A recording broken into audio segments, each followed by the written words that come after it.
Hello, I am picking up dinner and heading towards my neighbor Anita's place because I have friends. So, Christine requested that I make a video about something that I was telling her about. If I had to describe what Teapot's doing, if it was only one thing, what do I think? What do I think it's doing? I think Teapot is hacking enlightenment or bringing analytical methods to inner work. And evidence of this can be seen in the fact that, our lineage is like, our lineage is rationalists and less wrong, and people who are usually scientists and academics.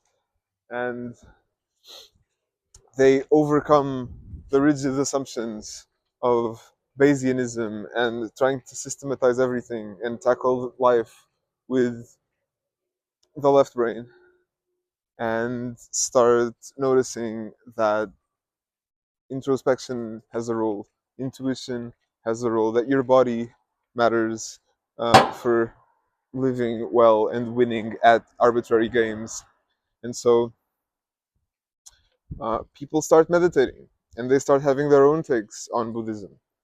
And they start finding way faster ways to access jhanas, and they surface alternative therapies like IFS and focusing and color transformation, and they have their own models that systematize them even further and make them even more accessible, especially to people whose minds already work in kind of analytical ways. So, if I had to say what Teapot's doing, I would say Teapot is merging the left and the right brain, right? And I have a post that goes deeper into this. I have my manifesto, um, and so I'll be mostly like parroting what I've written in it, but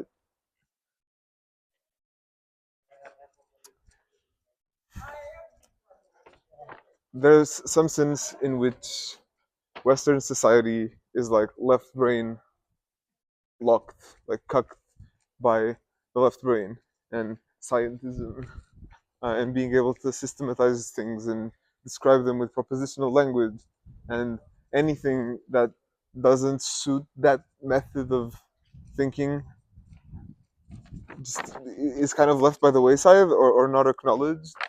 And this is, I haven't read Ian McGilchrist, but he supposedly writes a lot about this, and makes like the canonical arguments. Um, that said, yeah, there's just lots of juice. There's lots of juice in this, and it's a move that I keep making, and it keeps paying off. And it's a move that I keep seeing people make, and it keeps paying off.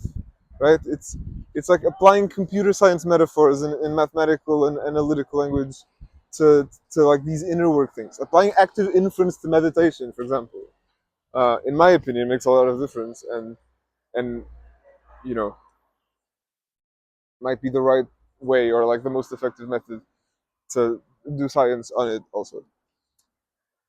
That said, where am I going with this? Yeah, I guess the roots of this conversation were in like life mission. I think I was complaining to Christine that my plot of moving lots of friends and competent people to Porto is working. Shocking.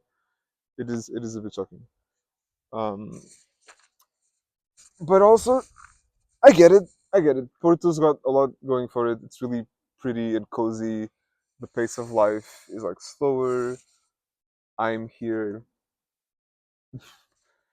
um,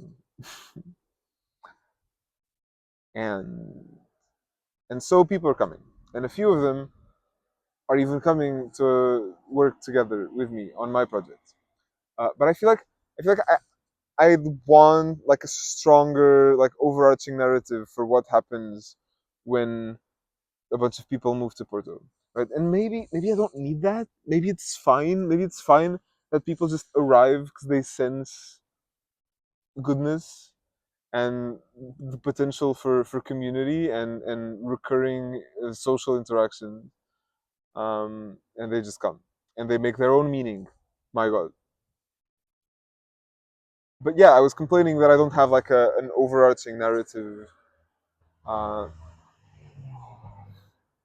and I gave, as an example, I gave how Fractal in New York City have these lofty ambitions of being a big part of city politics and reforming housing in New York and reforming the education system, starting a new university.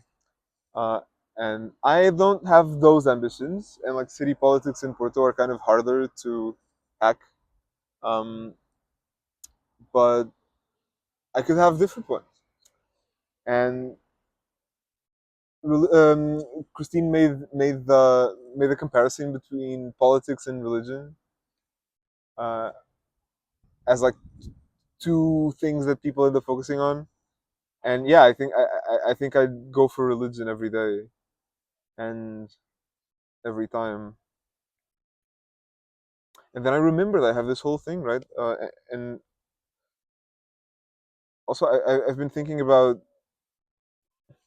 like the general arc of my life and this like devotion to Teapot or the network or my friends on Twitter and and like I love fancying myself like a Teapot understander, uh, and and since I'm devoted, like what am I devoted to? What's my understanding of what I'm devoted to? And it's the thing I just described, right? I think it's merging like left and right brain at all levels of society. Um, it's it's supplementing our like systems and propositional understanding with like a, a renewed legitimacy for intuition and for taste and subjective experience, right? Taking subjectivity seriously. Yeah, there's a podcast where I say this. I think River Canna uh, is where I heard this aphorism for the first time.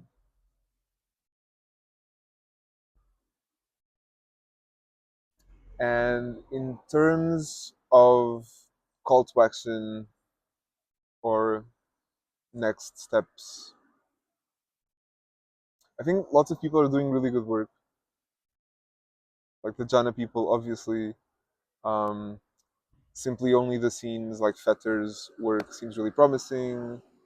Uh, I learned from a friend that 5M, like meditating on 5-MeO-DMT is really safe and really productive.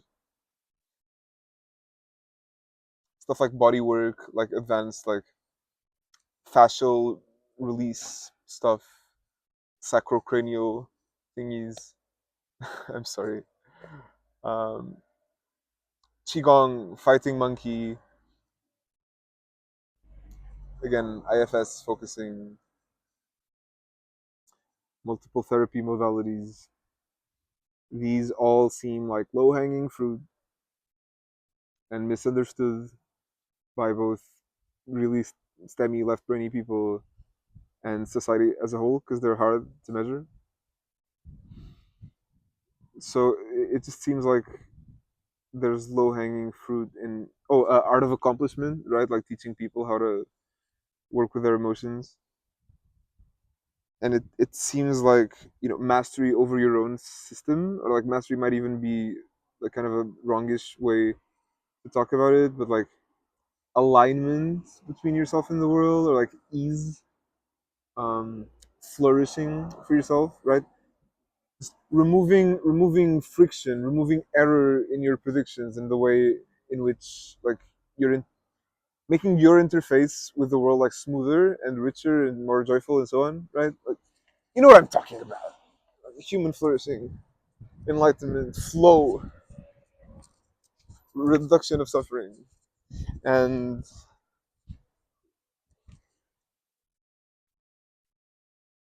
we can do this. And we can use left brainy language, but we can even use tools. We can use AI. We can